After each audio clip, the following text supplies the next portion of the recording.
Hey guys, today I have another foundation review to share with you. I have the brand new Hourglass Illusion Luminous Glow foundation. I have heard so many good things about this.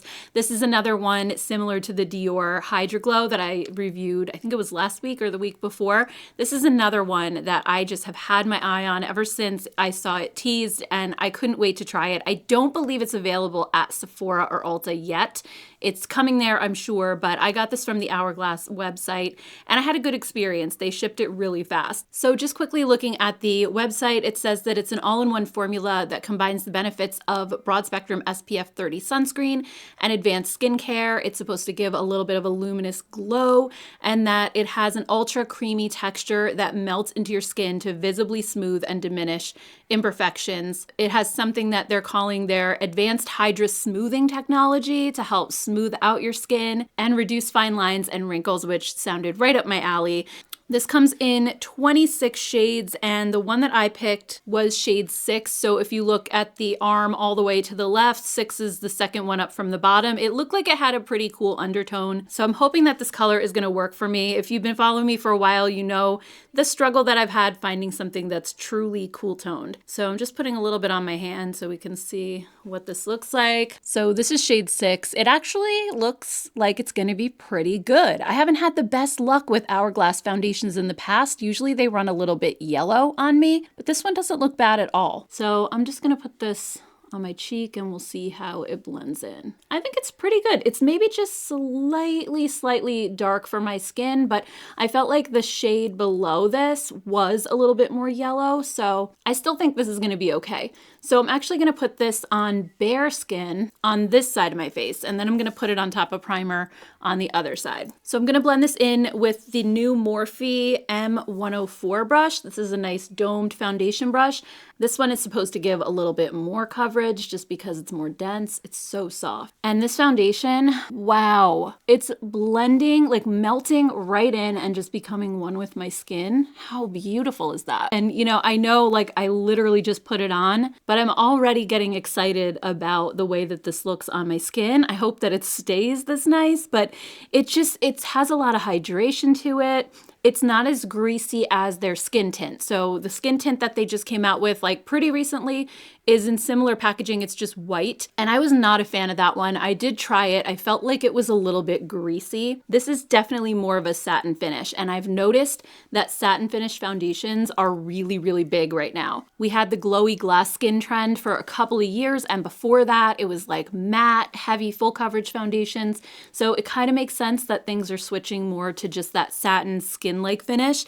And that's my favorite. I think that's why I've been doing so many foundation reviews lately, because all of these new formulas that are coming out are just really appealing to me. So I would say coverage is about medium. I just put it on this side of my face. It doesn't like cover everything. I'm gonna try and just build it up on my cheeks a little bit, but it has more coverage than their skin tint does for sure. And it does have that little bit of a glow, but I don't feel like it's bringing out my pores or making everything look more textured. It also built upon itself really nicely.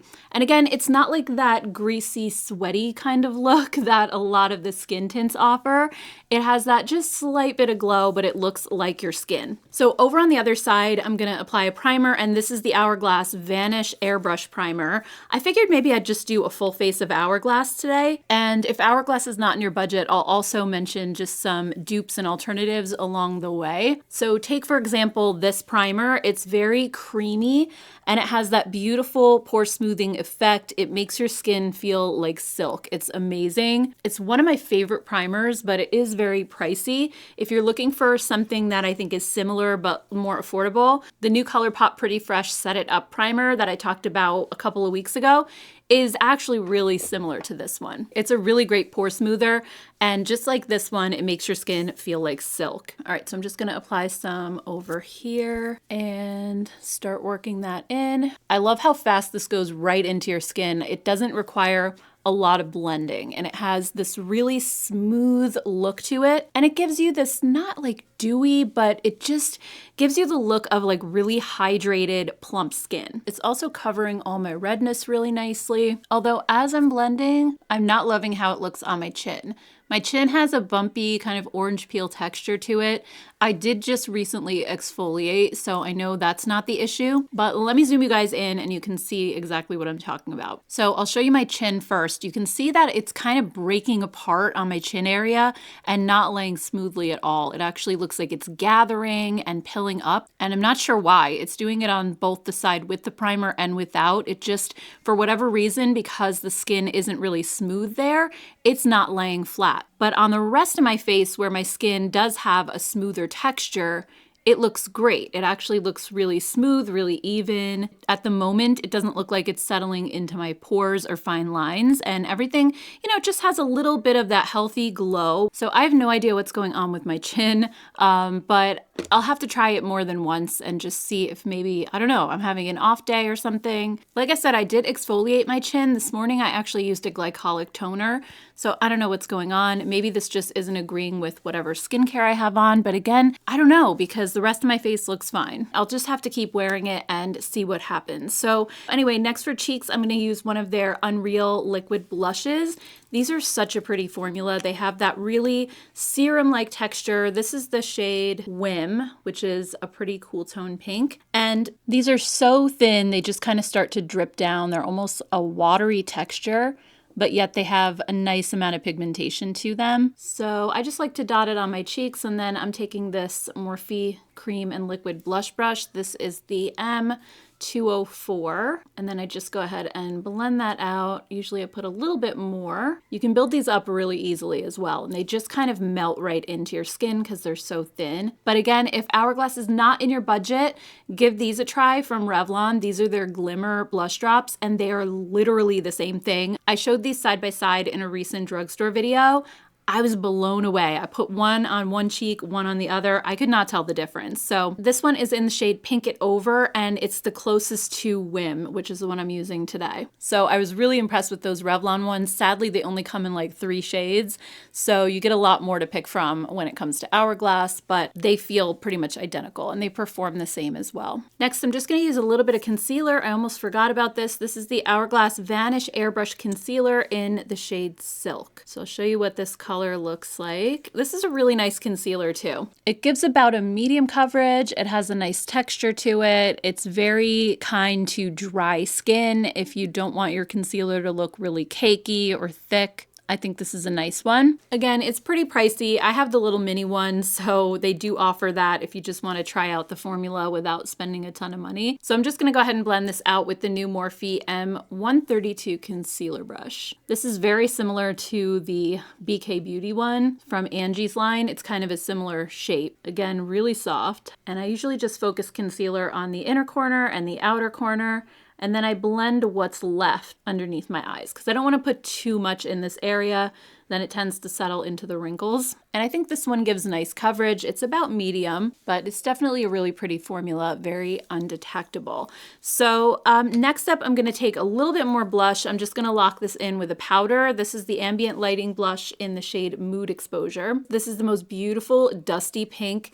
It's so pretty. It's kind of like a mauve-y tone. I'll just show you what it looks like. Look how soft and pretty that color is. It's perfect if you have more of a fair to light skin tone like I do. But if you're looking for some cheaper options at the drugstore, we have Revlon's Rosy Rendezvous, which again, it's just that really pretty dusty pink with a little bit of a purple undertone. I also love Flower Beauty's Sweet Pea. This is another one. The cap broke off, but this is another one that's a really similar color. I can just swatch them quickly. In fact, when I look at them swatched next to each other, I think the Flower Beauty and the Revlon are a little bit more cool toned. So I have Mood Exposure from Hourglass in the middle. This is the Flower Beauty, Flower Pot and Sweet Pea, and then this is the Revlon one down there. So I feel like once they're blended out on your cheeks, they give a really similar effect. All right, so I'm just gonna go ahead and pat a little bit of this right on top of the serum blush. I think adding a powder on top really does, excuse me, helps to just lock in cream products. I hope I'm not getting sick. My son is actually homesick from school today. He's got a cold, but especially his cough is really bad. And it was annoying him like all through the night and he was awake. So I felt really bad for him and I wanted to let him kind of sleep in and get better this morning. So he's doing okay now. He's watching TV. But I feel like whenever he gets sick, thankfully I don't get fully sick, but usually I get like a little touch of something that he has, like just kind of like I'm starting to come down with it, but then it never really turns into anything. That's usually what happens. So hopefully it's gonna stay far away from me. But yeah, this blush, like it's very subtle for the most part. It's just like enough to give you a little tiny bit of a flush. That's why I said it's great for anybody who has like a fair to light skin tone. It's not gonna be a super bold color, but I think it's beautiful. Next up for eyes, I don't really have a lot of Hourglass eyeshadows. I do have one of these scattered light eyeshadows, and this is in the shade Smoke. So I think I'm just going to use this today. Maybe I can do like a one and done type of thing. And this is just a really beautiful kind of sparkly topper. I almost wonder if this would work well on its own because it's pretty sheer. I might want to just put down another eyeshadow from a palette really quick. I'm going to use my trusty Going Coconuts palette from ColourPop, and I'm going to use the shade Culotta, which is this cooler toned brown taupe in the upper corner. So I'm just gonna kind of work this into the crease, but I'm also gonna just put it all over my lid. I just wanna be able to add that topper like on top of something, so it's just not all by itself. All right, and I'm just gonna take a little bit of this deeper shade Nutty and put that in the outer corner just for a little bit of lift. Just packing like the tiniest little bit over here. This is really pigmented though. I barely picked up any product. And I'm just gonna go ahead and blend that right toward the center. I never did end up getting those Hourglass eyeshadow singles. Like those were the ones that you could buy individually and then put them into a palette. I just felt like they were so overpriced. And I remember them not getting the best reviews from people either. I don't know if it's just because they were mad at the price or if they're truly not a good formula, but I really wasn't going to spend the money to find out. All right, so let me just show you what the Smoke eyeshadow looks like really quick. This is how it looks in the pan. It's just a really pretty taupe sparkle. And then this is what it looks like swatched on my hand. So it has a little bit of micro glitter in it, but it's kind of more of that grown-up glitter. It's not a super chunky, bold glitter. It's a little bit more refined. So I'm just gonna start patting this on from the inner corner and working it across my lid. This is honestly such a pretty shadow. I haven't worn it in a while, but it gives such a beautiful effect and it almost makes your eyes look like they're wet. Like so pretty. But again, if these Hourglass scattered light shadows are not in your budget, I definitely recommend the Chroma Light shadows from Moira. This one is the shade How Charming. I think this is the closest color that I have. I don't think it's exact, but the texture is very similar to the scattered light. These are also kind of like a topper. I think they have a little bit more pigmentation and a little bit less sparkle, but they do still have those tiny little micro glitters. I think the Moira ones are actually closer to something like the Urban Decay Moon Dust. They're probably closer to that than they are to the Hourglass. This one is actually a little bit warmer, but I do think they give a really similar effect on your eyes. So like I said, this Moira shade How Charming is definitely a warmer brown. This one's more taupe, almost leaning toward gray a little bit. So they're not identical, but the formula is just so close. Actually, if I take the Moira shade Full Moon, which is a silver, and I mix it together with How Charming, I get a little bit closer. So this is what Full Moon and Charming look like together. Again, not an exact match, but it cooled down that shade a lot by just putting a little bit of silver over it. And two of the Moira shadows are still going to be cheaper than one scattered light from Hourglass. So you can kind of mix and match and create your own custom shades if you want to. And it's so much easier to do that when the shadows only cost like $8.50 or something, whatever the Moira ones are. Not to minimize the Hourglass shadows at all, because they are a really beautiful formula and I really love the subtle colors that they come in. So, okay, so then for liner, I don't have one from Hourglass, so I'm going to be using the Lawless Easy Liner Ultra Precise Liquid Liner in the shade Cocoa, which is a dark brown. So I usually just start in the middle of my lid and just work it across hourglass, I kind of go straight out rather than following the curve of my eye down. And it just helps to make a little bit more of a lifted look. And I'm just adding a tiny bit of a wing, just filling it in at the outer corner. Nothing too dramatic, but I do think it makes a big difference in giving my eyes just like a little bit of lift at the outer corner. Next up, we have one of my favorite Hourglass products. This is their tubing mascara, and it's called the Unlocked Instant Extensions. One of my favorites. I actually learned about this from one of you guys who recommended it to me, and I've repurchased it already once. So I first tried it last year, and I bought a second tube of it recently. I just think it gives so much length and volume and a nice fanned out effect, and it doesn't smudge or flake. It removes so easily with just warm water, and I love the wand. It's a nice slim wand, so I feel like I'm not always poking my eyelids with it. And it is pricey, but I can't think of a drugstore tubing mascara that I like better than this. So what I would suggest is getting the mini of this one, which I would have done, except when I went to buy this tube, the mini was sold out. But I want to say it's like $15, which is the price of a lot of other drugstore mascaras. And even though you're getting the small size, I find that it easily lasts me the 3 to 4 months that you're supposed to keep a mascara. So most of the time, I think these bigger tubes are a waste of money because I never end up finishing one before I'm supposed to throw it out. So if you do want to try this formula, I believe the mini is back in stock at Sephora now. I was actually thinking about just grabbing another backup because it's always out of stock, and I think it's because people realize the minis are kind of where it's at. They're a better deal. But anyway, this is one eye versus the other. Like, you can see how big this makes my lashes. It just gives that beautiful false lash effect. And I love not having to worry about this smudging throughout the day. It's never going to give you raccoon eyes. But then at the same time, so much easier to remove than a waterproof formula. All right, eyes are done. Let's move on to lips. I have one of these Phantom Glossy Balms, and it's in the shade Desire. So this one is kind of like all those melty lip balms, similar to the Tarte Maracuja Juicy. They have a little tiny bit of tingle to the formula, but not bad. You guys know I'm not a fan of plumping formulas at all, but these are just a very mild tingle. And again, this is the shade Desire, which is more of a cool tone pink, or I guess kind of like a mauve. It's one of my favorite shades, and these just are so silky, really hydrating. They have that melty texture and a really glossy finish, but they feel so smooth on your lips. They're almost a little bit creamy. And to compare it to something from the drugstore, these actually just came out recently. Milani has a really similar formula that has that little tiny bit of a tingle, but yet it's nothing too uncomfortable. You really barely feel it. And these are the Keep It Full Glossy Plumping Balms. And very similar to the Hourglass, these are a twist up instead of the clicky ones, which pretty much everybody else does. These have that nice twist up. I think that's just a little bit more of an elevated type of packaging.